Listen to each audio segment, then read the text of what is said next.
cultural reclamation and community art project aims at bridges between artists and communities that have created the fabric of Cape Cod. We hope this event is only the beginning of a long dialogue between the Cape Cod Community College, the Wampanoag Nation, the Cape Verdean community, and all the communities on Cape Cod. We just heard some beautiful chanting and music from the Mashpee River Singers. I would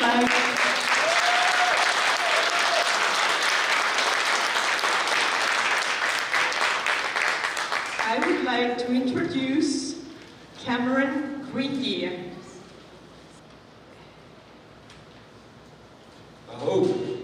Thank you very much, for having us today. We appreciate you very much.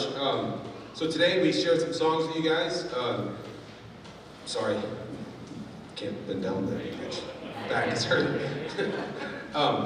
So I'm from the Ho-Chunk Nation of Wisconsin. I moved here about 10 years ago. My wife is a Mashpee Wampanoag, and as a local tribe and the land that we're on. And some of my relatives over here, even though I'm the Mashpee Wampanoag tribe, they have welcomed me in. I do work for the Mashpee Wampanoag Tribe Education Department. And so today we came here to share a few songs with you. The songs that we sang, they all have different meanings to us. A lot of them are from not my country, the Ho-Chunk Nation out in Wisconsin. But also, our fathers used to sing out here for a long time ago. And they were welcomed by Mr. Darrell Wixon and Chinook's family as well. So we have a lot of history here. It's for us to come and sing those songs for you guys. It's a real blessing. That last song we just sang was the Marine Corps song. So we honor our veterans all the time. We hold them to a higher standard. We hold them, they're very honorable in our Ho-Chunk ways and also our Wampanoag ways. So there's a lot of things our warriors can do, and it being so close to Veterans Day, those are the songs we sing. So all these songs that we've been singing, as you notice, we didn't have paper and pen, we didn't have a book, we didn't open our book and look at them. They're all up here. So I've been doing this long enough in my life where all of us together, I'm sure we can sing over 1,000 songs. And as you see our sons over there, we're trying to pass this down to them as well. Even though some of them, sometimes they don't want to be there. We understand that.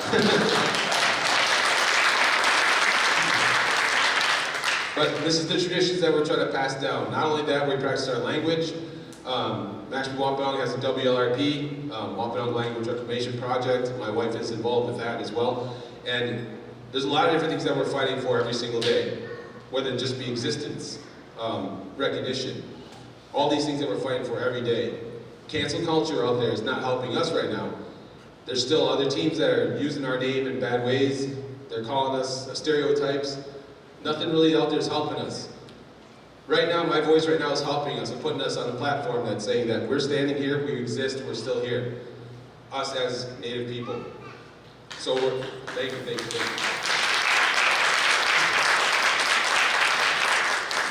And so, in 1978, the Religious Freedom Act of Natives was just passed. That was a year before I was born. And at that time, before that, it was illegal for us to sing and dance in public. Did anybody else know that? So I got one head shaking. Oh, I got two. I go, all right. Oh, three. I had three. All right. Four. All right. Well, it has to be better. You guys have to know the history as well as I do. Because as mainstream has always said, history doesn't repeat itself, that's why you teach it. And our history isn't being taught correctly. So we need to teach that. And also, my voice isn't the only one. I need everyone to cooperate with me. Not only for our sake, but also our children. So we can all have a better life and be just recognized and respectable as humans. Thank you very much.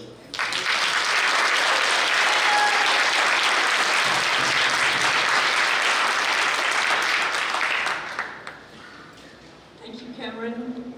That was very informative. And now I would like to introduce our president, Dr. John Cox.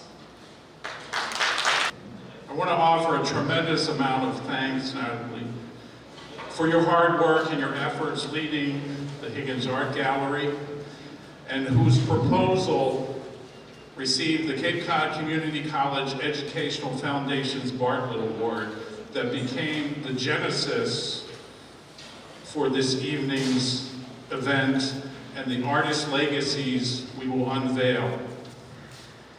How about a round of applause for them?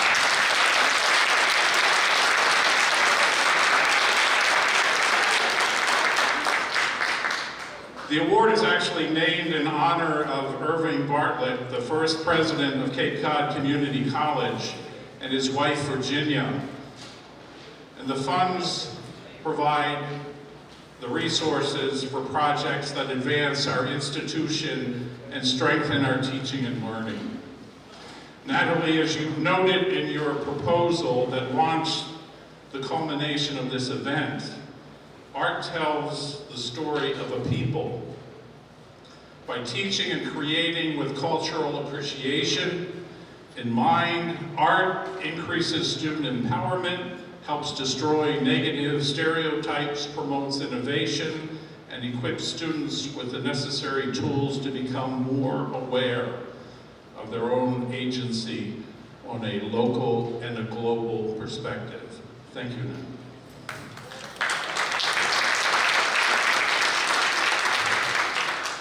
And a special thanks to our Educational Foundation for enabling the Bartlett Award to continue through the generations. And to Dean Kathy McCarran, somewhere over there, I saw you there, Barb, and your team who tirelessly helped enable this event's success this evening. Also, many thanks to Joe McKinnon and our facilities team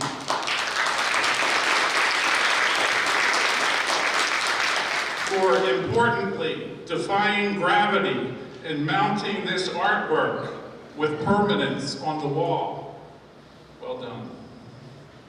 I hope you were fortunate this morning to witness what appeared to be our first heavy frost of the season. As the chill slows the growth and accelerates the change in our landscape as winter approaches, we share in the seasonal reclamation of our earth across a tapestry of landscapes. As we recognize the season and the tide, the cultural reclamation mural of artist Joe Diggs, celebrating the contributions and collaboration of the Wampanoag Nation and the Cape Verdean community, and the 81 unique patches of our 8x8 tapestry uniting community members through this collaboration. We reflect on cultural reclamation, preservation, resilience, and community. As our college moves forward to establish the land acknowledgement, we acknowledge that we gather as Cape Cod Community College upon the traditional, ancestral, and unceded land of the Wampanoag. We condemn the unjust and oppressive actions done in the past and honor with gratitude the land itself and the indigenous people who have stewarded through the generations. We commit as better listeners and learners to lifting Wampanoag and indigenous voices and continuing to work for reconciliation through collaboration as better neighbors and caretakers of the land we inhabit. Our community's college, like the rest of our country, stands at a critical crossroads when it comes to diversity, equity, and inclusion. The community college, our community college, is a beautiful, vibrant community where students of all backgrounds gather together in pursuit of a brighter future. More than 25% of our students identify as people of color and Latinx, and it's a trend that has grown steadily over the past decade and will continue to grow with diversity woven into the fabric of Cape Cod Community College. We know something to be inherently true of our mission to strengthen and work in diversity, equity, and inclusion. Our students, faculty, and staff of color must be seen and they must be heard. Looking at the national landscape, we see the obvious need for this, and the hunger across communities to stand up, stand out, and end systemic racism. Locally, these diverse voices are not always elevated or recognized despite their immense contributions to our community. Progress starts as momentum builds. And the celebration here is a step in a very positive direction, and it's one that generations of future Voorhees students, faculty, and staff will have the ability to learn from.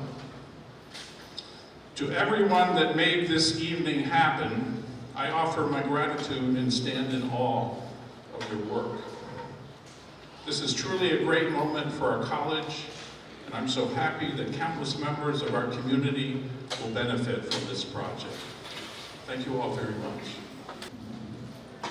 Thank you so much, John. It was a beautiful speech. I'm going to take off my mask. It'll be easier. Now, it is my honor to introduce Linda Combs, Aquinnah Wampanoag historian and museum educator.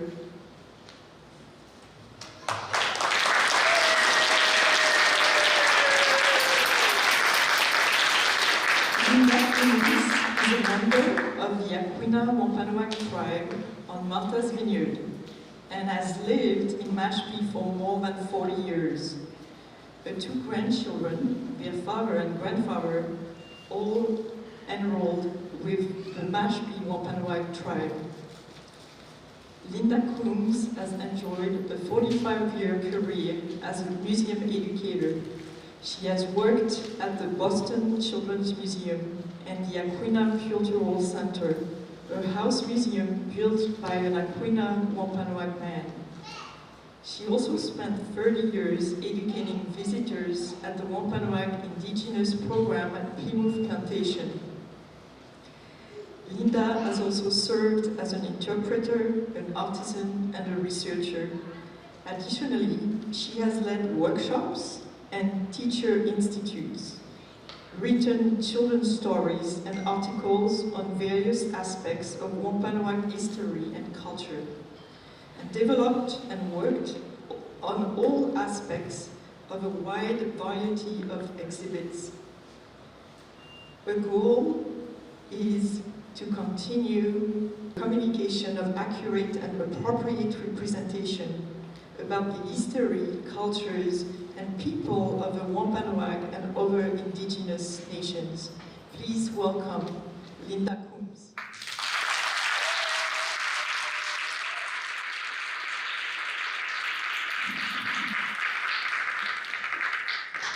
Thank you, Natalie, and thank you to everyone who helped to organize this event. Thank you for asking me to speak. I think it's just absolutely wonderful to have such an acknowledgement of Wampanoag people and history. And the reason for that is, even though we're the indigenous people of this area, of this land, we have been the most invisible. And we have been made invisible through all the history that has happened here. And that's why the mural, is such a good thing. It's a physical representation of our continued existence here. I think I'm stealing a little thunder here from Joe and his work, but he did include two very strong Wampanoag women, ancestors now. Mabel Levant and Etta Toby will be on this mural, and I hope that their names will be listed somewhere so that they're not just nameless Indians, once again, that are being shown. And as wonderful as this type of representation is, I see it really as a first step, whether it's something of this nature or a land acknowledgement. I heard President Cox mentioned a land acknowledgement that's in the works. I see these as a first step. They're not an end in themselves, and really just a beginning. Up in Plymouth, there's another similar effort to this mural that's happening here. There is a park to be named Remembrance Park up on Coles Hill, and it's representing three events that have happened in history. One we call the Great Dying, which was a huge plague that swept through the area of Plymouth coming from the north between 1616 and 1618, where Wampanoag people lost some 50,000 people within a 2-year span.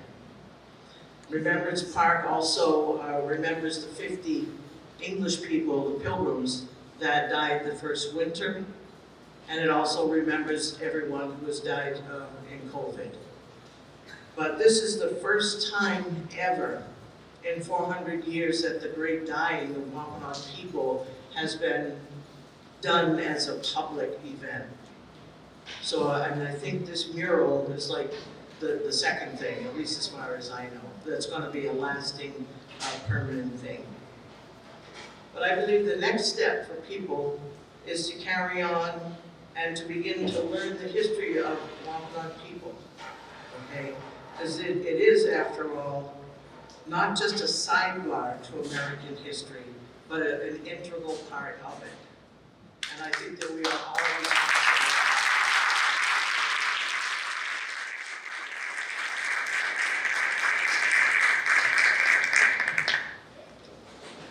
Thank you. I think that we are all responsible to learn as much of the actual history as we can. And going back 400 years, you know, it's hard to often say what is the truth, because there's so much mythology, so much stereotype, but it can be done. And one of the best ways to do it is what is happening here today with the Mashpee River Singers and with myself, is through Indigenous voices. The Wampanoag Nation originally had 69 villages or towns that the territory ranged from the Merrimack River to the north, to the Concord River to the west, and down to Narragansett Bay, including Cape Cod and the islands. Mashpee was one of those original 69 villages, as was Aquina on Martha's Vineyard and Herring Pond in South Plymouth. These three tribes have always lived where the Creator has placed us. We are the largest of the remaining Wampanoag groups, 3 out of 69. Cape Cod had some 10, give or take, Wampanoag tribes.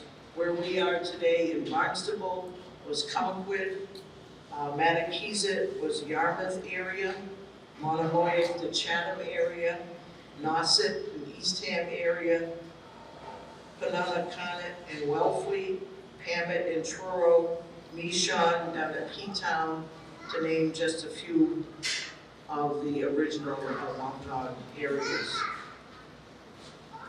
So now I've just given you a little tiny history lesson. I will leave it up to you to continue on and learn more. I'd be glad to help with that. Just let me know. Thank you so much for coming and hearing what I have to say. I appreciate it very much. Thank you.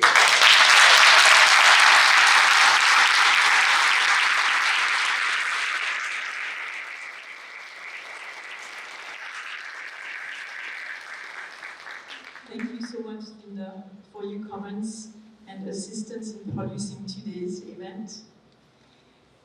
I would like now to introduce Barbara Bogo.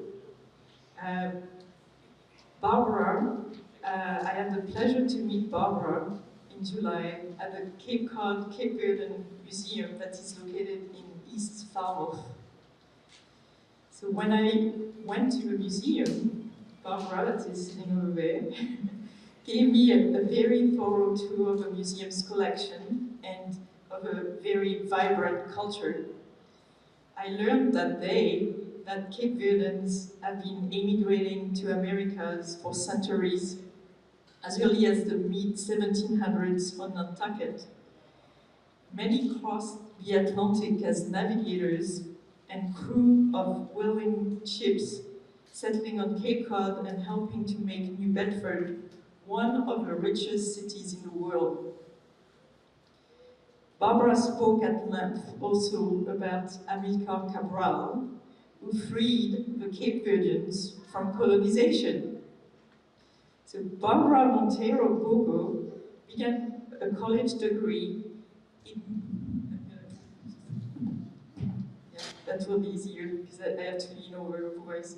So Barbara Montero Bogo began a college degree in midlife at Wheaton College, while working as the college's human resources administrator.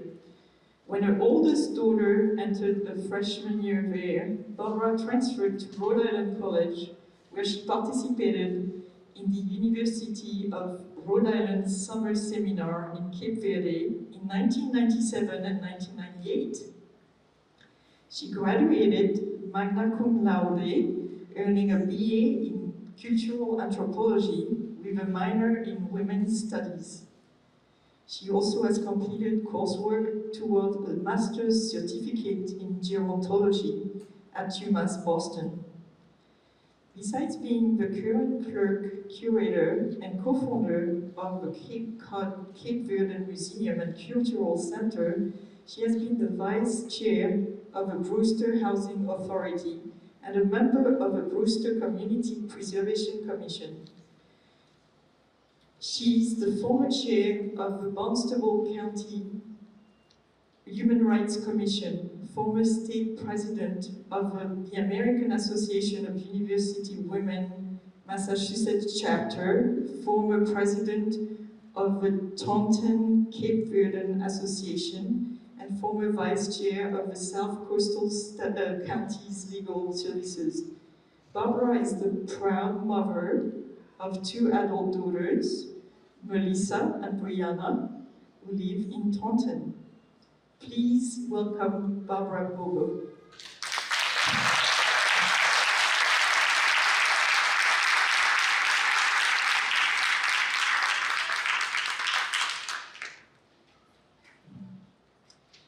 Thank you so much. I am so honored to be here. One of the things that you didn't hear was, in 1969, when I graduated from high school, I wanted to come to 4 Cs. Back then, of course, the oldest daughter of a Cape Verdean family, needed to take care of the children. So I went to work, took care of the children while my mom was sick. And I don't even want to be remiss without saying, of course, one of your most famous Cape Verdean 4 Cs graduates is President of Bridgewater State U, former President Dana Molafaria. I followed his trajectory very, very much so because he was where I had wished I could be. This is why I had to also take up women's studies. Why we started this initiative on the college, on the cultural center, the museum and cultural center, was for the very reason that 2 of the folks before me, the honored folks before me, said, and I appreciate you, we too are relatively invisible. We, of course, were supported and thrived only because of the indigenous people. When I came here, even though my mother was born in Harwich, and I lived in Taunton all my life, when I came here to retire a dozen years ago, people asked everywhere, what are the Cape Verdeans anyway? Who are the Cape Verdeans anyway? And I would say the Cape Verdeans, or Cabo Verdeanos, helped, of course, with the cranberry industry. Oh, that's right, too, you are the cranberry pickers. We are doctors, and we are lawyers, and we are cultural anthropologists, and we are nurses, and we are women's studies minors, and we are the co-founder of the Cape Cod NAACP, like Eugenia Forts, who came here from Cape Verde at 8 years old.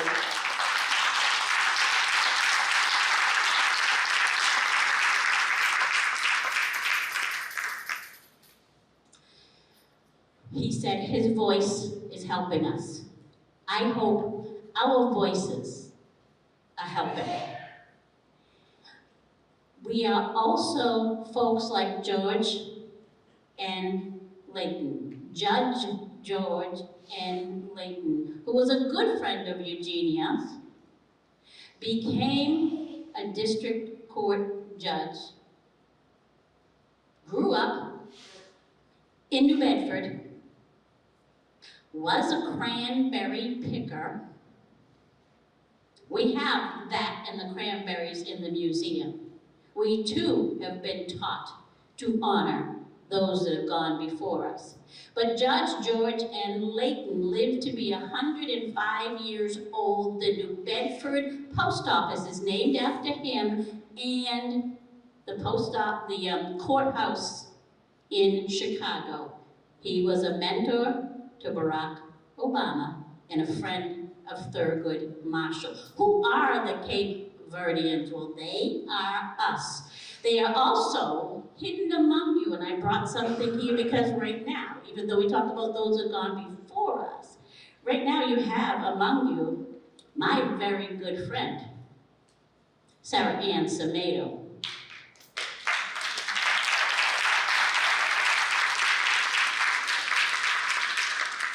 Her father, John Samedo, was born in Nigeria to a Yemeni Nigerian father.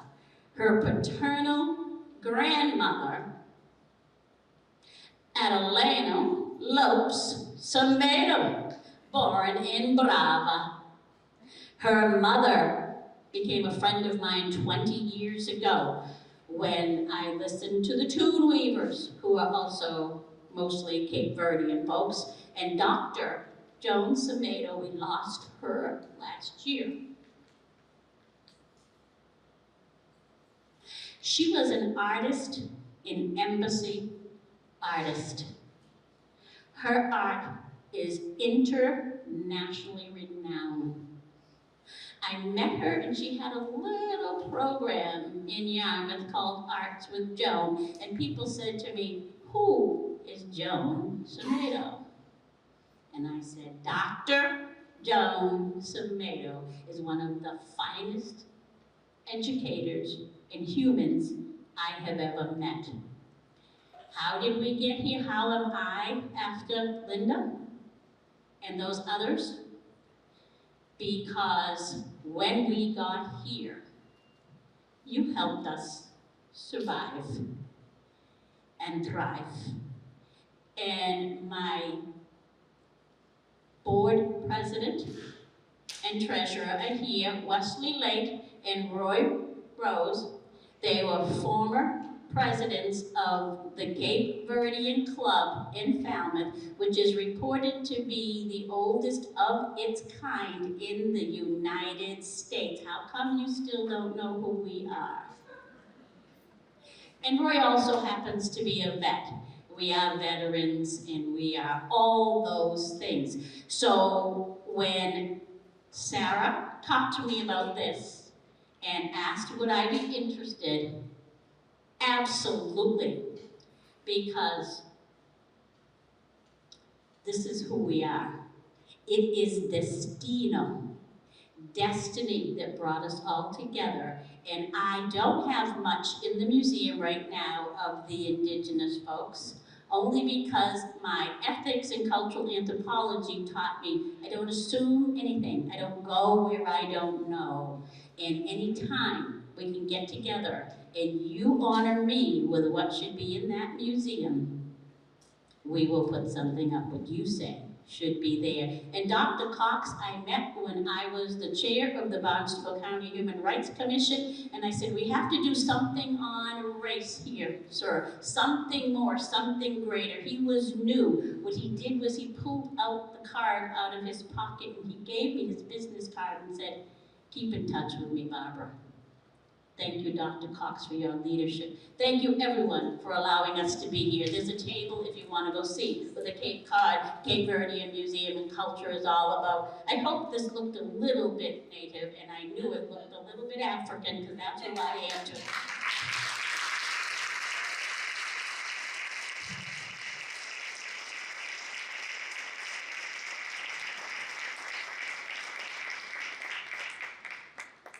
Thank you very much, Barbara. So now we are about to unveil the community healing quilt that brought together more than 80 artists of all ages, the 4 C's art students, the Witunu Mashpee Language School students, and artists from communities from Provincetown to Mashpee, Sandwich to Falmouth, the South Shore to Boston, Western Mass, Vermont, and the Carolinas. They are painters, sculptors, photographers, printmakers, clay artists, multimedia artists, fabric artists, and they came together to create the 9 by 9 foot tie-tied healing quilt. And I'm just gonna let them open the curtain.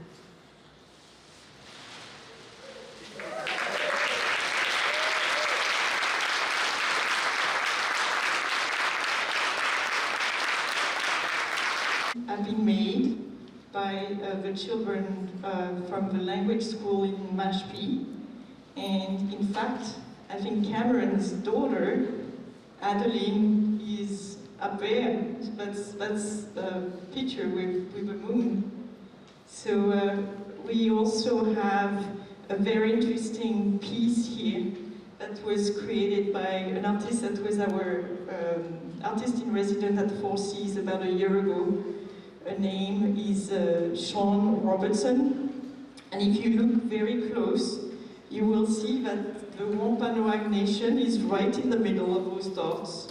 And that everywhere around you have many other nations around the country. And what she did is that she decided to cut roads from an atlas in red because she calls that piece, in fact, encroachment, because she feels that that's what happened to the natives and to their land. And the red roads, in fact, symbolize the genocide that all these nations have been enduring.